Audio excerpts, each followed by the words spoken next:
નમસ્કાર વિદ્યાર્થી મિત્રો, સારથી સપોર્ટ યુટ્યુબ ચેનલ પર આપ તમામ મિત્રોનું હાર્દિક સ્વાગત છે। તો આજના આ વિડીયોની અંદર ધોરણ 9 સામાજિક વિજ્ઞાનની અંદર જુલાઈ 2024ની અંદર જે એકમ કસોટી લેવાની છે એના માટેનું એક મોડેલ પેપર આપણે જોવાના છીએ। તો આ વિડીયોને સ્કીપ કર્યા વગર અંત સુધી જોતા રહેજો। અને જો તમારે ઓરિજિનલ પ્રશ્ન બેંક ડાઉનલોડ કરવી હોય તો ડિસ્ક્રિપ્શનની અંદર આપણી ટેલિગ્રામ ચેનલની લિંક આપેલી છે, એમાંથી તમે ડાઉનલોડ કરી શકશો। તો સૌથી પહેલાં આપણે વાત કરીએ કે ભાઈ સામાજિક વિજ્ઞાનની તમારે જે ધોરણ 9ની અંદર પ્રથમ એકમ કસોટી જુલાઈ 2024 માટેની છે એ કઈ તારીખે હશે। તો તમને ખ્યાલ છે કે ભાઈ 25 જુલાઈ 2024ના દિવસે તમારે ધોરણ 9માં સામાજિક વિજ્ઞાનની એકમ કસોટી છે।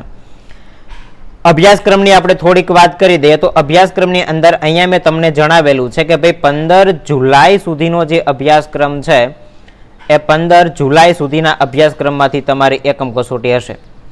હવે તમને કેવી રીતે ખબર પડે કે સાહેબ 15 જુલાઈ સુધીમાં કયા કયા પ્રકરણ અમારે પૂછાશે? તો સામાજિક વિજ્ઞાનની અંદર પહેલું ચેપ્ટર, બીજું ચેપ્ટર અને 8મું ચેપ્ટર, આ 3 ચેપ્ટરમાંથી સામાજિક વિજ્ઞાનની એકમ કસોટીના પ્રશ્નો હશે।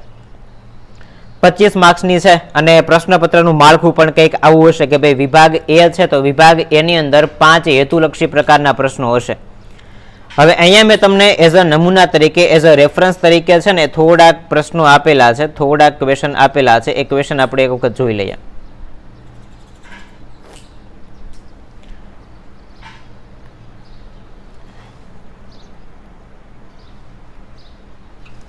તો સૌથી પહેલા અહીંયા વિભાગ એની અંદર તમને જોડકા ટાઈપના મેં પ્રશ્નો આપ્યા છે। આમાં જોડકા આવી શકે, ખાલી જગ્યા આવી શકે, વિકલ્પો આવી શકે અને ખરા ખોટા પણ આવી શકે।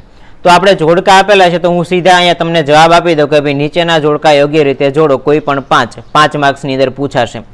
તો સૌથી પહેલું જોડકું આપેલું છે તમને કે ભાઈ ઈસવીસન 1492માં કઈ ઘટના બની? તમે જોડકા તમને આડાવડા આપ્યા હશે પણ મેં અહીંયા સીધા જોડેલા છે કે ભાઈ 1492 છે ને એમાં અમેરિકા ખંડની શોધ થઈ હતી। ત્યાર પછી બીજો પ્રશ્ન આપેલો છે જોડકાનો 1498માં કઈ ઘટના બની? તો 1498ની અંદર વાસ્કો દ ગામા છે ને એ ભારતની અંદર આવવાનો જળમાર્ગ ગોત્યો હતો।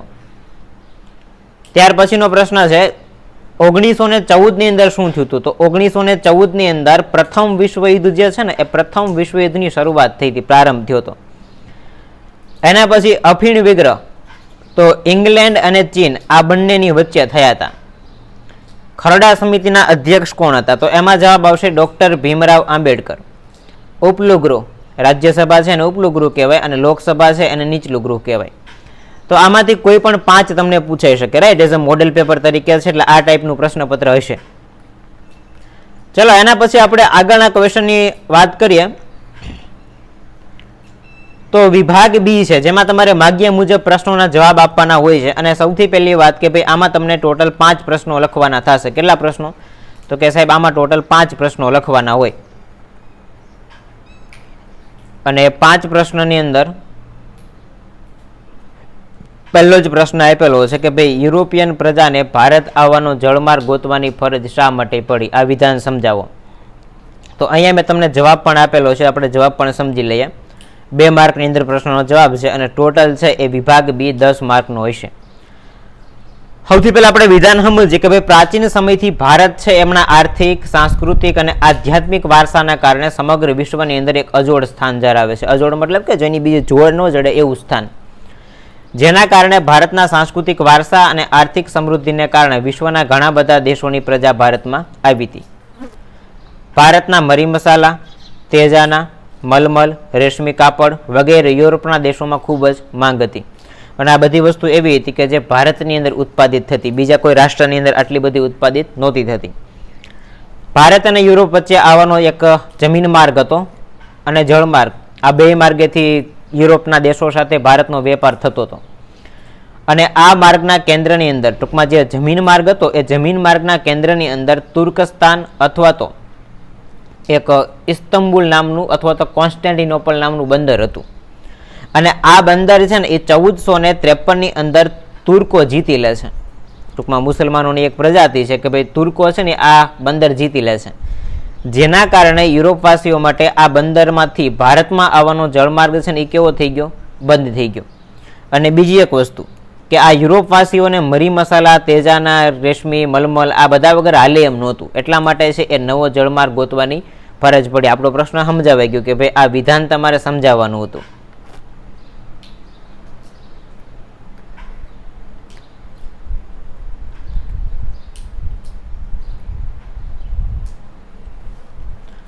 એના પછીનો એક પ્રશ્ન છે, ભારતનો ગવર્નર જનરલ ડેલહાઉસી ઉગ્ર સામ્રાજ્યવાદી માનસ ધરાવતો, આ વિધાન સમજાવો. તો અહીંયા બે ત્રણ વસ્તુઓ આપેલી છે કે ભાઈ એમણે સામ્રાજ્યવાદી નીતિને પોષવા માટે અને કંપનીનો રાજ્ય વિસ્તાર કરવા માટે જીપ, જપ્તી અને ખાલસા નીતિ અપનાવી. ડેલહાઉસી છે ને, એ ડેલહાઉસી જ્યારે ગવર્નર જનરલ તરીકે ભારતમાં આવ્યો ને ત્યારે એમણે એક નીતિ અપનાવી જેને ખાલસા નીતિ તરીકે ઓળખવામાં આવતી. ડેલહાઉસી સામ્રાજ્યવાદીની સાથે સાથે સુધારાવાદી પણ હતો. હવે એવું નથી કે ભાઈ આમણે ખાલી એમના રાજ્યનો વિસ્તાર જ કર્યો. રાજ્યનો વિસ્તાર કર્યો એ વસ્તુ બરોબર હતી, પણ હારે હારે ઘણા બધા એવા સુધારા કર્યા હતા, એટલે કે સુધારાવાદી પણ ગણી શકાય. કયા કયા સુધારા કર્યા હતા? તો સૌથી પહેલું તો કે ભાઈ ભારતની અંદર રેલવેની શરૂઆત કરી હતી, ભારત અને ઇંગ્લેન્ડ વચ્ચે. પછી તાર વ્યવહાર, અત્યારે આપણે કેમ ટપાલની વ્યવસ્થા છે એવી રીતે પહેલાના સમયમાં તારની વ્યવસ્થા હતી. પછી જાહેર બાંધકામ ખાતાની સ્થાપના. જાહેર બાંધકામ મતલબ કે સરકારી જે બિલ્ડિંગો, સરકારી ઇમારતો હોય અને જાહેર બાંધકામ કહેવાય, તો એની પણ શરૂઆત કરી હતી. અને અંગ્રેજી કેળવણીની વ્યવસ્થા છે એ ડેલહાઉસીના સમજમાં થયેલી હતી. એટલે આ બધી વ્યવસ્થા છે એ સુધારાવાદી માણસના કારણે ગણી શકાય. આ ઉપરાંત બીજા ઘણા સુધારા કરેલા હતા કે ભાઈ વિધવા પુનર્વિવાહ અને બાળ લગ્ન પ્રતિબંધક ધારો છે એ પણ ડેલહાઉસીના સમયમાં પસાર થયેલો. 1757ના પ્લાસીના યુદ્ધથી શરૂ કરી અને 100 વર્ષના સમયમાં કંપનીની સત્તા અને સામ્રાજ્ય બંને વધ્યા. પરંતુ એમ કરવા ભારતના રાજ્ય અને આ અસંતોષનો સામનો એને કરવો પડ્યો. અને આ અસંતોષને અંતે 1857ના સંગ્રામનો પ્રથમ સ્વતંત્ર સંગ્રામ છે એ સ્વરૂપે બહાર પડ્યો. ત્યાર પછી હજી બી વિભાગની અંદર 3 માર્કની અંદર જે પ્રશ્ન પૂછાઈ શકે, 2 માર્કની અંદર પૂછાઈ શકે એવો ત્રીજો પ્રશ્ન છે કે ભાઈ 22મી જાન્યુઆરી 1905 આ દિવસ છે ને એ રશિયાના ઇતિહાસની અંદર લોહિયાળ રવિવાર તરીકે ઓળખાય છે. વિધાન સમજાવો. તો આની પાછળ બહુ સરસ મજાની એક ઘટના જવાબદાર છે કે ભાઈ ફાધર ગેપોન નામના પાદરી મતલબ કે જે ખ્રિસ્તી ધર્મ હોય એનો ધર્મ પ્રચાર કરે ને એને પાદરી કહેવાય. ટૂંકમાં આપણે જેવી રીતે પૂજારી હોય એવી રીતે. 22મી જાન્યુઆરી 1905 અને રવિવારના દિવસે આ તમામ લોકો નિશસ્ત્ર હતા અને કેટલાકના હાથમાં જારની છબી હતી. જાર મતલબ કે રાજા ત્યાંના. અને રશિયાનો ગોરો, નાનો પ્રભુ, ઘણું જીવો, આવા સૂત્રો પણ એમાં લખેલા હતા. અને આ નિર્દોષ લોકો ઉપર જારના લશ્કર, જાર મતલબ કે રાજાના લશ્કર દ્વારા અંધાધૂંધ ગોળીબાર કરવામાં આવેલો અને આમાં હજારો નિર્દોષ લોકો છે એ મૃત્યુ પામ્યા હતા. અને જ્યાં જારનો મહેલ હતો એ સેન્ટ પીટરબર્ગનો દરવાજો છે એ લોહીથી લાલ થઈ ગયો હતો. અને આ દિવસ છે મતલબ કે 22મી જાન્યુઆરી 1905 અને રશિયાના ઇતિહાસની અંદર આ બનાવના કારણે છે એ લોહિયાળ રવિવાર તરીકે ઓળખવામાં આવ્યો હતો. ત્યાર પછી પારિભાષિક શબ્દો પણ તમને પૂછાઈ શકે કે ભાઈ પારિભાષિક શબ્દ સમજાવો. જેમ કે બેવડું નાગરિકત્વ કોને કહેવાય સમજીએ આપણે. શાસન વ્યવસ્થામાં સમવાય તંત્રની અંદર નાગરિકો બેવડું નાગરિકત્વ ધરાવે છે. સમવાય તંત્ર મતલબ કે જેમાં રાજ્યનું શાસન, રાજ્યનું બંધારણ અલગ હોય અને કેન્દ્રનું બંધારણ અલગ હોય. ટૂંકમાં રાજ્ય અને કેન્દ્ર આ બંનેની નાગરિકતા મળે, એને બેવડું નાગરિકત્વ કહેવાય. 2 પ્રકારનું નાગરિકત્વ એટલે બેવડું નાગરિકત્વ. જેમ કે અમેરિકા છે તો અમેરિકાની અંદર જે વ્યક્તિ વસવાટ કરતો હોય ને એને 2 પ્રકારનું નાગરિકત્વ મળે. એક તો એ જે રાજ્યમાં વસવાટ કરતો હોય એ રાજ્યનું મળે અને બીજું અમેરિકાનું મળે. પછી સંસદીય પદ્ધતિ કોને કહેવાય એના વિશે ઘણી વખત પરીક્ષામાં અથવા તો એકમ કસોટીમાં પૂછાય. તો સંસદીય પદ્ધતિ એટલે શાસન વ્યવસ્થાની અંદર સંસદ છે એ લોકો દ્વારા ચૂંટાયેલા પ્રતિનિધિઓની બનેલી હોય. જેમ કે ભારત છે ને એ સંસદીય પદ્ધતિમાં આવે. ટૂંકમાં આપણા વડાપ્રધાન છે તો આપણા વડાપ્રધાનને આપણે ચૂંટીને મોકલીએ, મતલબ કે આપણે વોટ આપીએ. અને આ પ્રકારની વ્યવસ્થાઓને સંસદીય પદ્ધતિ કહેવાય. ભારતમાં છે એ સંસદીય પદ્ધતિથી શાસન ચાલે છે. એના પછી છેલ્લો પ્રશ્ન એક આપણે 5 નંબરનો જોઈ લઈએ.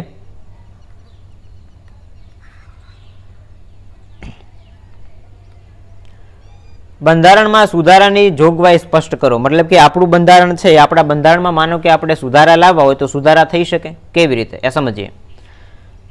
બંધારણના ફેરફાર છે એની કલમોને 3 ભાગની અંદર વહેંચી શકાય. તો અમુક પ્રકારની કલમો એવી હોય કે ભાઈ જેની અંદર સંસદના હાજર અને મત આપતા સભ્યોની હાદી બહુમતીથી પણ સુધારો થઈ શકે.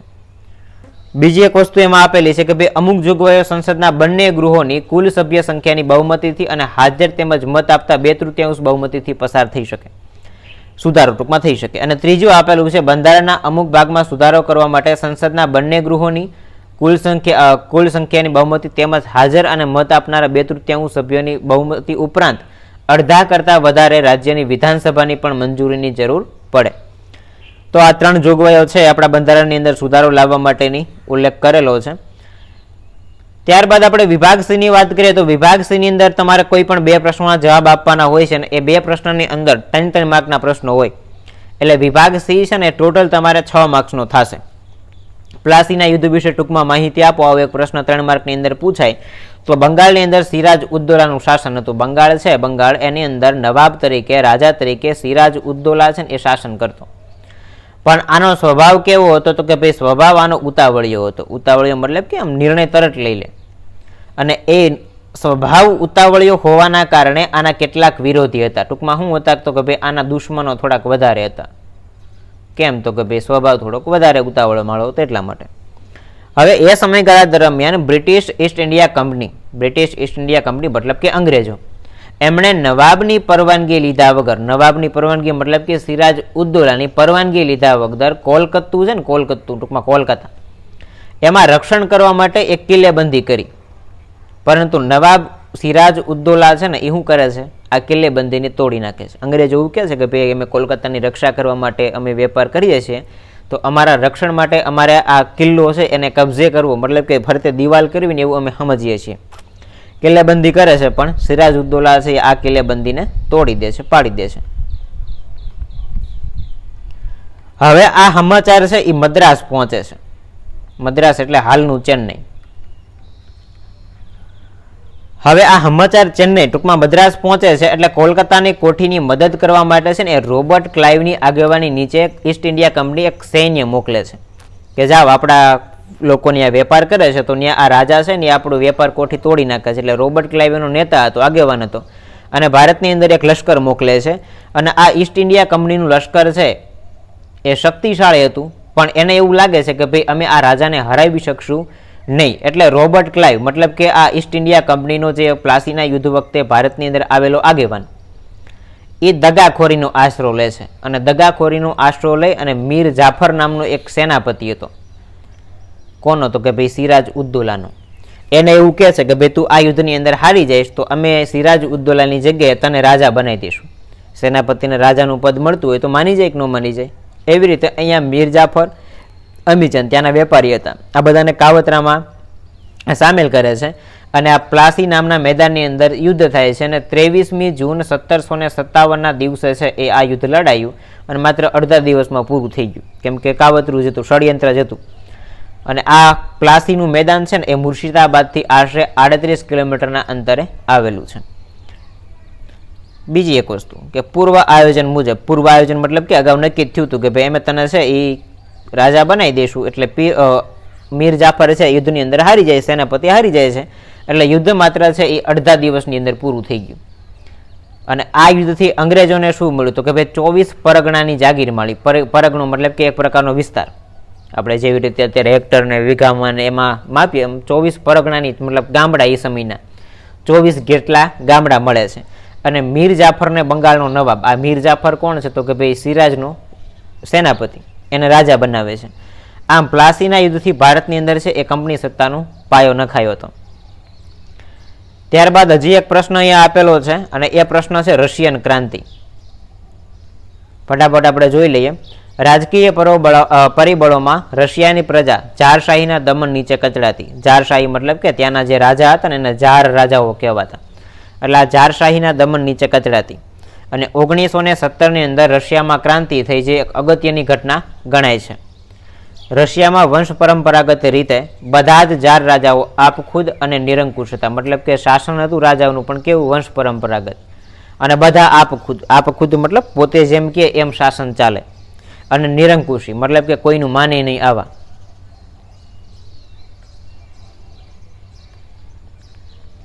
જો કોઈ વ્યક્તિ પોતાના અધિકારની માગણી કરે તો એના ઉપર અત્યાચાર, જુલમ ગુજારવામાં આવતા, અથવા તો સાયબેરિયાના ઠંડા રણની અંદર મોકલી દેવામાં આવતા.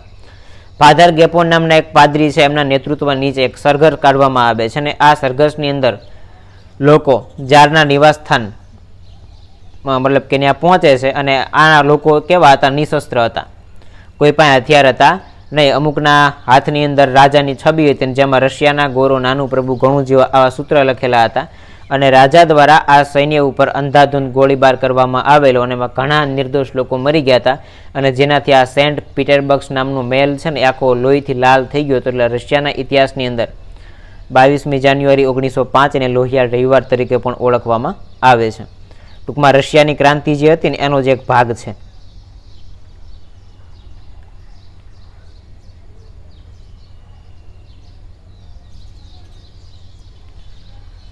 8મી માર્ચ 1917ના દિવસે પેટ્રોગાર્ડના કચડાયેલા કામદારોએ હડતાલ પાડી અને આ ઘટનાની દબાવી દેવા માટે ચારે લશ્કર મોકલ્યું. ચાર મતલબ કે રાજાએ લશ્કર મોકલ્યું, પરંતુ લશ્કર છે એમણે ગોળીબાર કરવાની ના પાડી. આ રીતે આખી રશિયાની અંદર ક્રાંતિ થઈ, ક્રાંતિનો ઉદ્ભવ થયો અને એ પ્રમાણે રશિયાની અંદર ક્રાંતિ થયેલી.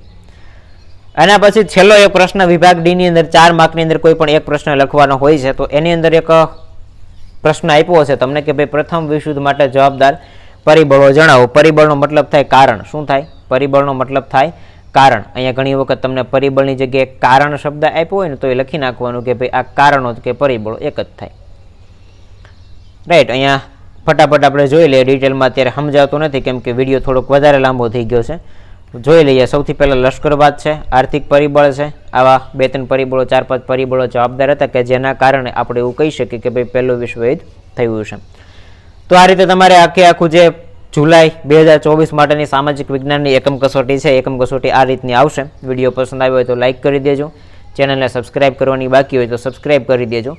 મળીએ છીએ નવા વિડીયો સાથે. જય હિન્દ, જય ભારત.